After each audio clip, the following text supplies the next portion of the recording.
Good day, ladies and gentlemen, and welcome everybody. Hey, we got Dale back with us, and Sana is back. And good morning to Darren and John and the rest of you. Darren wants to know, did we hire a horn section for this song? That I can't tell you how much that question encourages me. I think they sound pretty real too. Nope, those are all done with our keyboard and computer, just like the drums. But anyway, that makes me happy. So thanks for asking that. So it is Friday. It's Freeform Friday. By the way, I mentioned that I may be out on Monday. I don't think I said maybe. I said I would be out on Monday. And actually, the weather may be interrupting our plans. So stay tuned. We may be back here live on Monday to continue through Matthew. So just have to wait and see what the weather is like, depending on whether we can do what we plan to do or not. So just have to pay attention if you want to join us then. Dale says, as a new homeowner, I now get to help figure out if the snake in my garage is a copperhead or a diamondback. Oh, well, cool. I think they're cousins, right? Interesting. So actually, Darren, your question about the horn section, it fits into something that's been on my mind. I've got a main topic I want to talk about here in a moment, but question that's been on my mind is, are you familiar with the AI music that is being produced? There is I want to call them a group. If you search on your music platform, there is a quote unquote band called The Velvet Sundown. Anybody heard of The Velvet Sundown? They have several albums, and if you are my age or older and familiar with late 60s, early 70s music, some of the psychedelic kind of stuff, you will find, if you listen to these albums, you will find a lot of hints at some of the big, most popular music from that era. And the music is pretty good. And my question that I have been asking myself is, will I be interested in music that is created by AI? You know what I mean by that? The question is, how much of our appreciation of art is tied to there being an artist? So I don't know exactly how it works, but this Velvet Sundown, there was a big brouhaha over it a few months ago, as to they sort of played a little game with the public, and didn't admit they were AI at first, and then they kind of got exposed. And there's this whole question of, how do they create the music? Obviously, they are grabbing, they're learning. AI is learning from published musical artists, and then stealing, borrowing, formulating from everything they've learned to create this music. So no one is actually playing the music. No one's writing the music. They are giving some direction and letting the AI create it. So my question is, not from a legal standpoint or that, the moral question of whether that's good or bad or allowed, should be allowed, but just as an enjoyer of music, do I care about there being an actual artist behind the art? And of course, we've all seen some of the videos that Grok Imagine is doing, and other AI. There's even more sophisticated and devoted AI to video. Would you watch a movie? Would you care about the movie if you knew no one had actually written the screenplay and directed it and so on? Are you understanding the point of my question? I don't know where I'm at on this. I will say I listened to the Velvet Sundown. My son had pointed it out to me. So I listened to the several songs on the first album, and I thought, I like this. This is pretty good. And then he told me it was all AI. And I didn't care as much about the other songs. So I'm curious, what do you think? And I don't know if there's a right or wrong here, just your impression. Would it matter to you if there was a real artist behind it? Uh, Aaron says, riffing on the Velvet Underground. Oh, it could be. That's an interesting question. Sana says, sounds like Milli Vanilli, all fake stuff, but people loved it. Yeah, that was interesting, wasn't it? Tony says, no one is worried about this music winning a Grammy, but it'll probably make for some cheap commercial music. Yeah, there's no question there's going to be an avenue for it, soundtracks, background music, that kind of thing. I'm just thinking as someone who appreciates music, is any of that attached to the artist?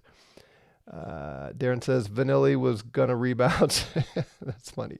I don't know. What do you think for you? For whether it's movies or, I guess other graphic arts, painting kind of thing. Does it matter? Dale says vibes are vibes. Not like the typical artist is someone to look up to anyway. That's true, but a lot of times I don't really know much about the artist, but there's just something about knowing that somebody wrote this and recorded it. Darren says it matters to me for sure, but in my day, bands sounded better live than in the LP. Interesting. Well, that is one thing about this kind of music. You can't go see them live, or will there be quote unquote cover bands that do their music? How will that work?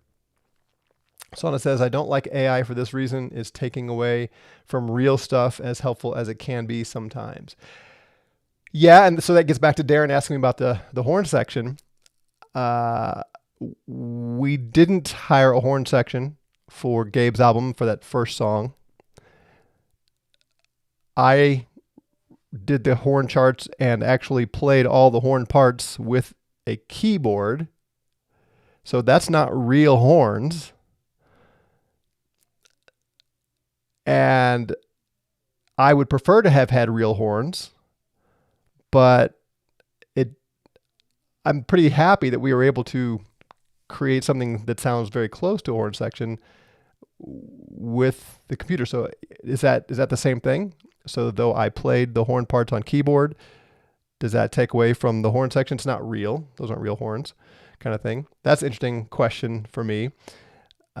We have another song that has been close for over a year now that I listened to just the other day. I thought, man, we got to get this song out. It's a great song.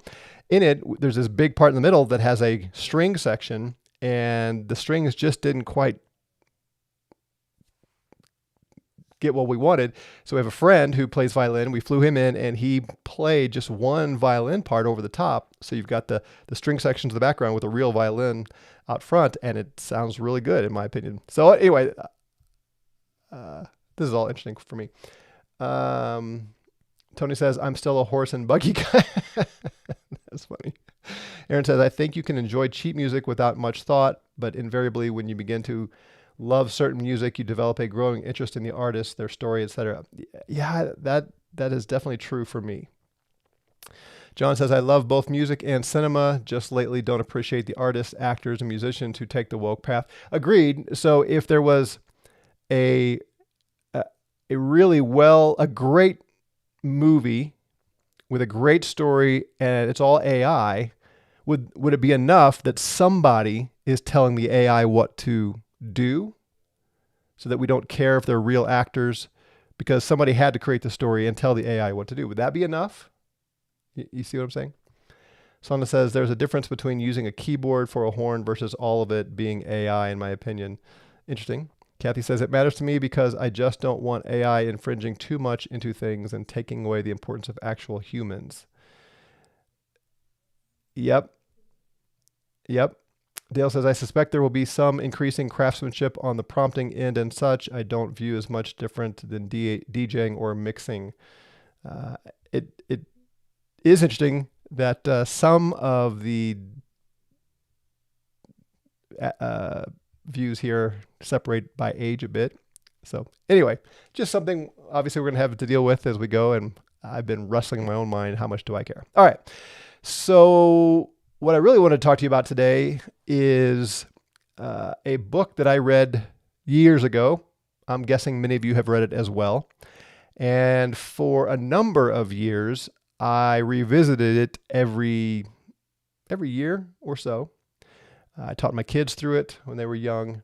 And it is the classic Stephen Covey's 7 Habits of Highly Effective People. How many of you have read it? Give me a thumbs up or a yes if you have read that book.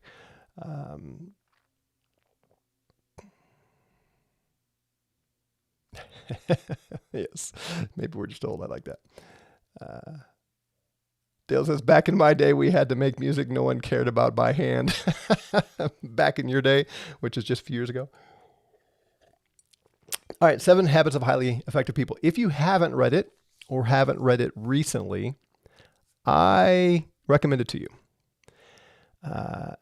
Maybe if you have read it years ago, it will change your perspective as you get older and get into a different phase of life to go back and read it again. Just think of the title, 7 Habits, which I like the idea of habit is something that you practice on a regular basis, right? Where it becomes sort of part of your routine and how you do things. You do it regularly and basically the same way. That's a habit, right? The 7 Habits of Highly Effective People. And I love the effective part. I talk a lot about being useful and spending our time on things that are useful. Similar idea with the highly effective. So the first habit he calls being proactive. Eddie has a thumbs up here, so he's read it. Kathy says, nope, it's not in my library. John read it years ago. Sana has thought about reading it. Aaron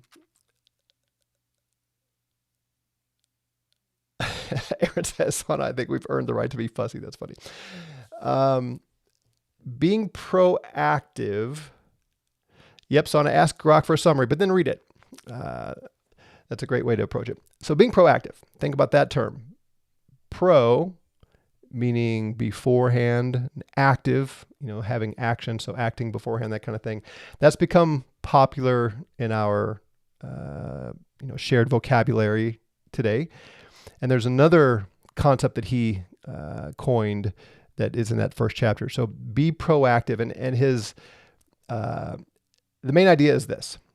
Think of 2 circles, okay? In one circle he called it your circle of concern, about all the things that occupy your thinking and your emotions, the thoughts in your head, right? All the areas of life that matter to you in some way. And that's a large circle, right? It's a huge circle. What's going on politically, your family, your health, your neighbors, your church, and the brothers and sisters that you hang out with. Just you could, if you drew a circle on a piece of paper and just started writing in it a label for all the things you're concerned about, maybe have to be a big piece of paper with a big circle. Then he says, compare that with your circle of influence.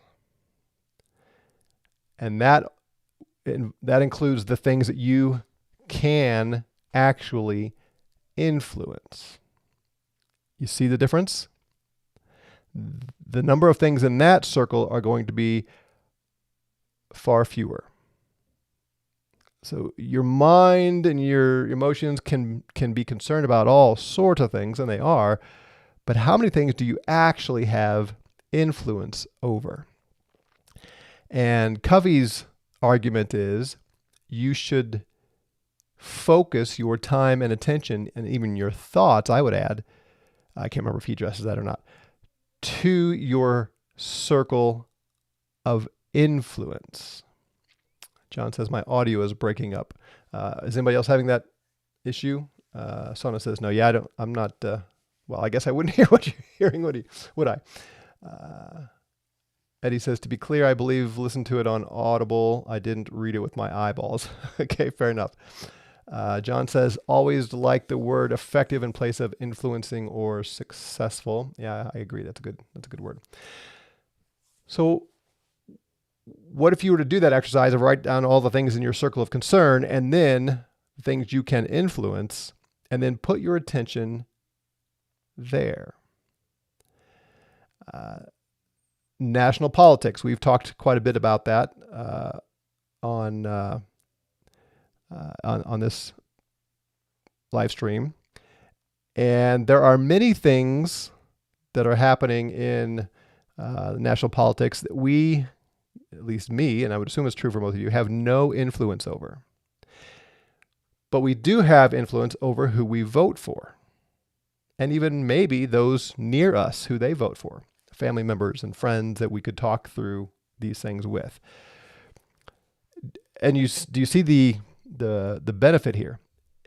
We can be worried about everything that's happening in national politics or world politics, but there are so many things we have no influence over at all. But so why spend a lot of time focusing on those things? But instead, let's focus on things we can influence. I think I mentioned to you a couple years ago that my wife and I decided we were going to take an active role in our local state district.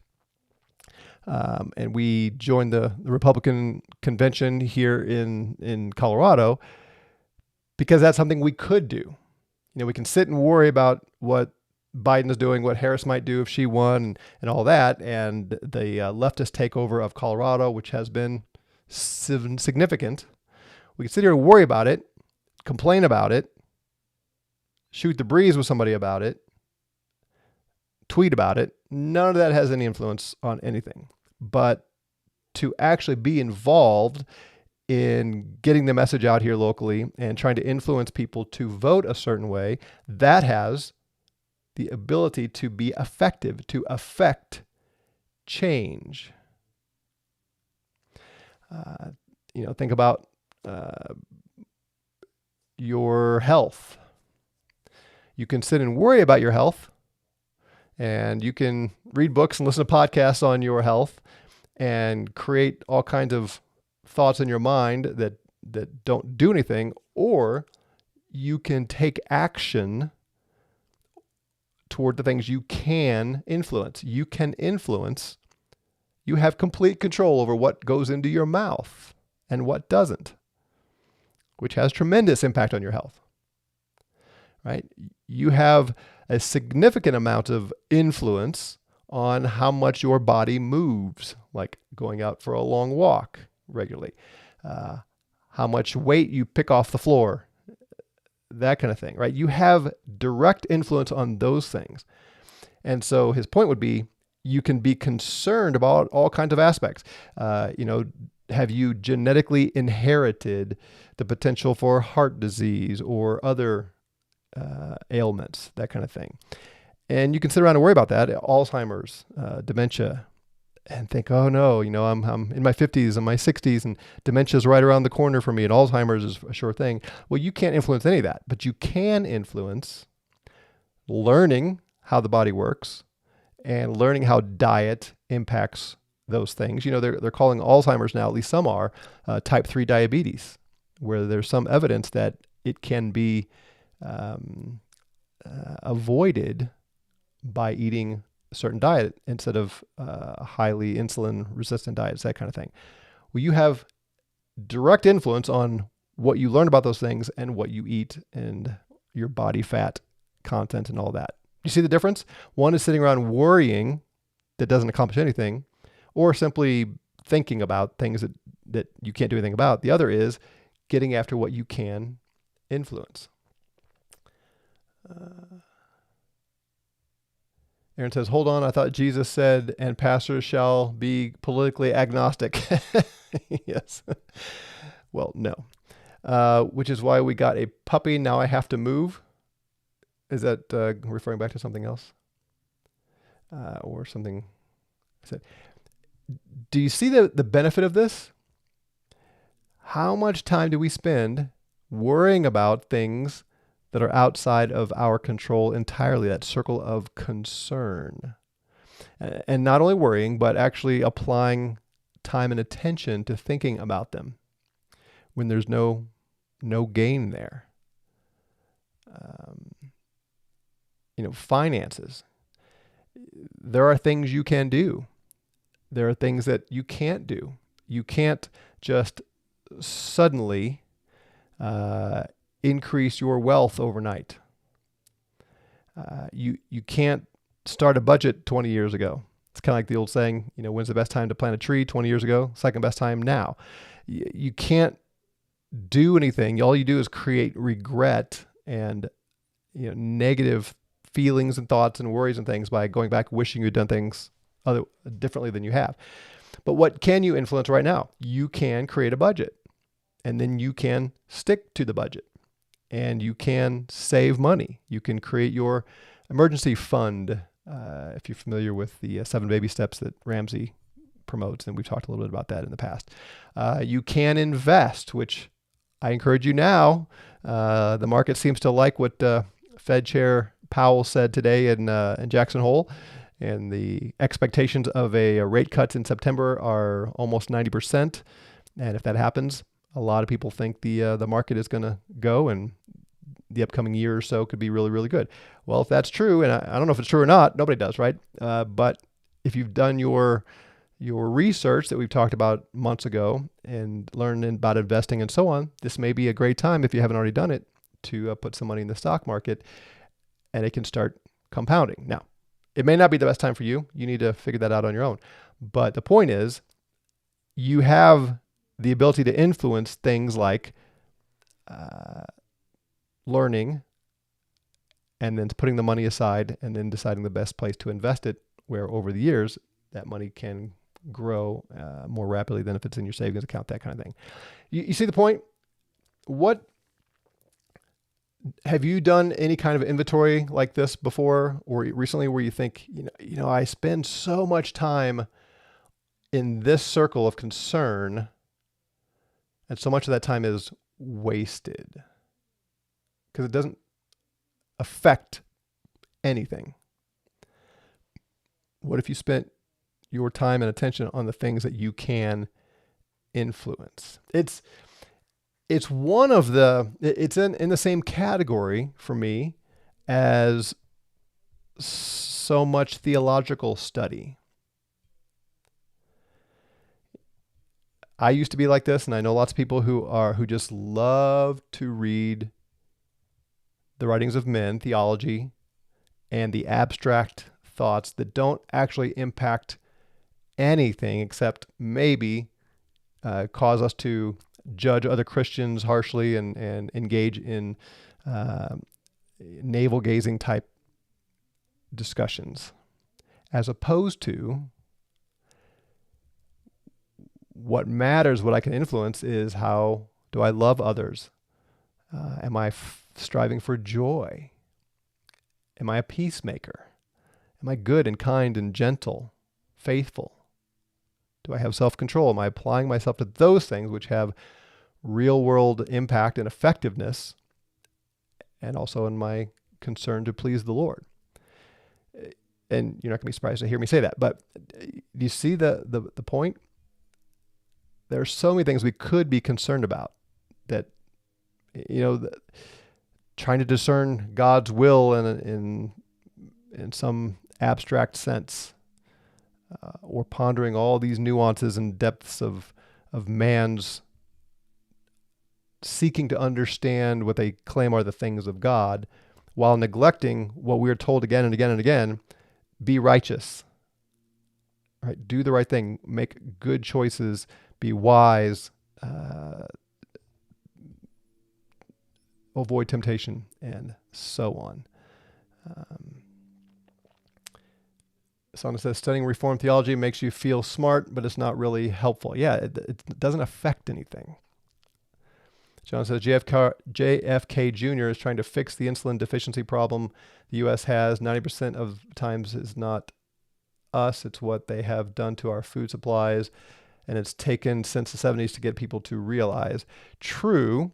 Now, you say 90% of the times it's not us. Just be careful that it gets close to a victim mentality. Now that we know it, again, you have complete choice in what you put in your mouth. Now, I think I know what you mean.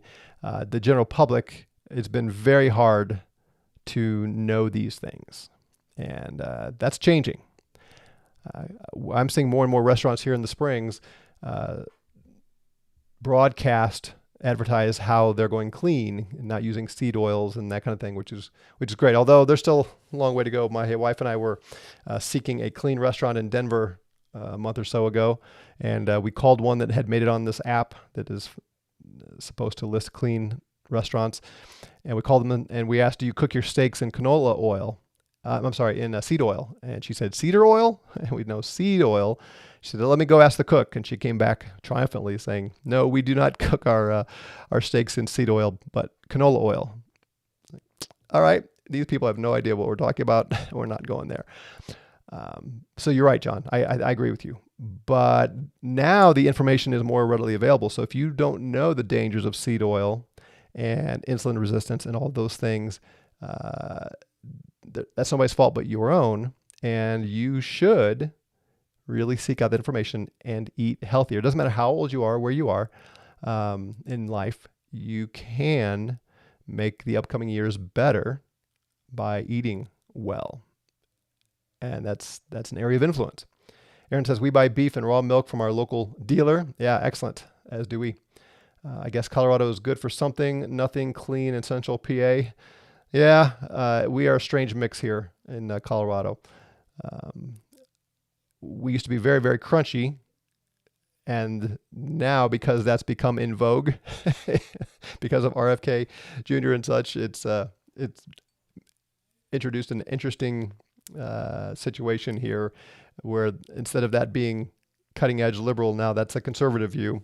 Some of the former crunchy people don't want to promote it. It's very strange. Central PA's got nothing. Well, that's too bad.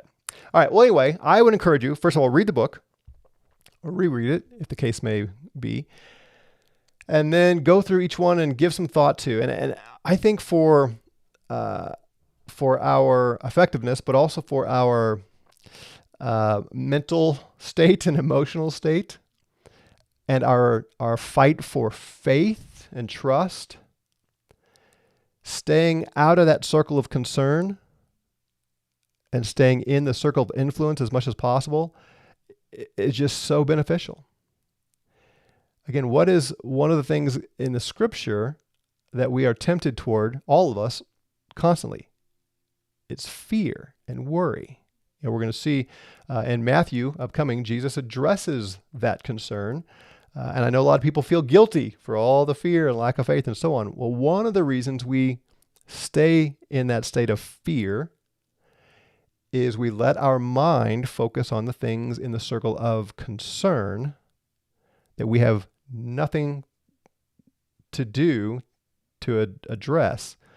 Whereas if we stay in the circle of influence, what things can I actually affect? What can I actually do? If we make the habit of spending our time and what I call emotional energy and our thoughts in the area of influence, you don't worry as much. You just focus on the things that you can actually do. So I would encourage you, draw those circles, read the book, read the chapter, draw those circles, and then get up every morning and look at your circle of influence and determine to actually spend your time pursuing some of those things that can be accomplished, and see if you don't find less worry and fear in your life, and you'll be more effective. I mean, in some ways, so much of what we talk about here and what I talk about and encourage you on Fridays is trying to get us all to be more effective and useful, purposeful in life, because I think that's what we're supposed to do. So anyway, those are my thoughts. I would encourage you to that, and we'll talk about more of the habits down the road. All right, everyone, have a great weekend. I may or may not see you Monday. So see you Monday or Tuesday. Until then, grace and peace to you.